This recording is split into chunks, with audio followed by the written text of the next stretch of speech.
शाळा सुंदर सुंदर हे सरस्वतीचे घर, शाळा सुंदर सुंदर हे सरस्वतीचे घर, शाळा ज्ञानाचे भांडार, शाळा सुंदर सुंदर, शाळा ज्ञानाचे भांडार, शाळा सुंदर सुंदर, शाळा सुंदर सुंदर हे सरस्वतीचे घर, शाळा सुंदर सुंदर।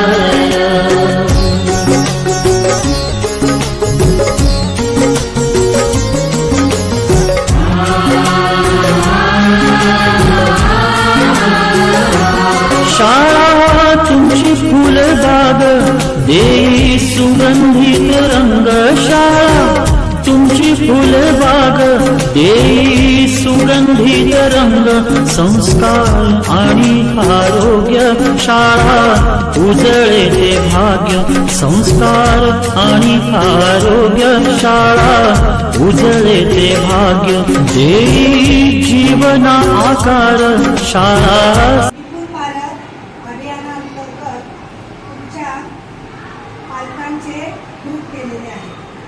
माता पालक गट तर इयत्ता 1ली ते 3री पर्यंतच्या सर्व माता पालकांचे आपण ग्रुप केलेले आहेत। प्रत्येक ग्रुपमध्ये 10 पालक आहेत आणि त्या माता पालकांचा एक लीडर केलेला आहे।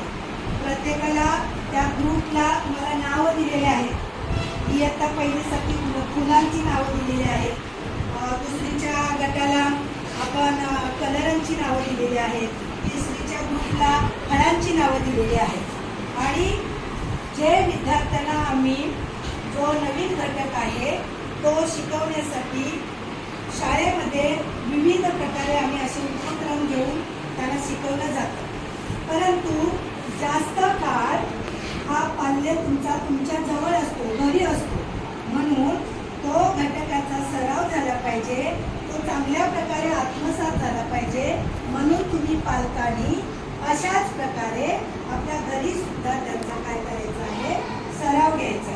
तुमच्या घरी जे काही साहित्य अवेलेबल असेल त्याप्रमाणे त्या साहित्याचा वापर करून तो एखादा घटक असतो तो आम्ही शाळेत शिकवतो, तो त्याचं काय केला पाहिजे, चांगल्या प्रकारे आत्मसात झाला पाहिजे। याच्यासाठीच अशा तुमच्या पालकांची आम्ही काय करणार आहोत, कार्यशाळा घेणार आहोत आणि त्या कार्यशाळेचा लाभ तुमच्या पाल्यांना पण झाला पाहिजे। आणि हा तुमच्या माता पालकांचा जो ग्रुप आहे, ज्या परिसरात एकत्र पालक आहे 1ली 2री 3रीचे असेच ग्रुप तयार केलेले आहेत, म्हणजे जेणेकरून ते सर्व पालक एकत्र येतील। ओके, अशा अनेक तुमच्या स्पर्धा घेतल्या जाणार आहेत, अशा कार्यशाळा घेतल्या जाणार आहेत। त्या स्पर्धेमध्ये जे पालक जिंकतील किंवा जो गट जिंकेल त्याचा आपण सन्मानपूर्वक सर्वांसमोर सत्कार करणार आहोत। तर जेणेकरून आपल्या म्हणजे तुमच्या पाल्यांचं म्हणजेच आमच्या विद्यार्थ्यांचं म्हणजेच आपल्या शाळेतील प्रत्येक विद्यार्थ्याचा सर्वांगीण विकास झाला पाहिजे आणि आपल्या विद्यार्थ्याची आपल्या शाळेची अशी प्रगती वाढत वाढत वाढत गेली पाहिजे। तर असं सहकार्य तुमच्या पालकांचं आमच्या शाळेला नेहमीच राहतं। सर्वजण तुम्ही या कार्यशाळेत सहभागी झालात म्हणून तुम्हाला सर्वांना मनापासून मी काय करते, धन्यवाद।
सावकाश सावकाश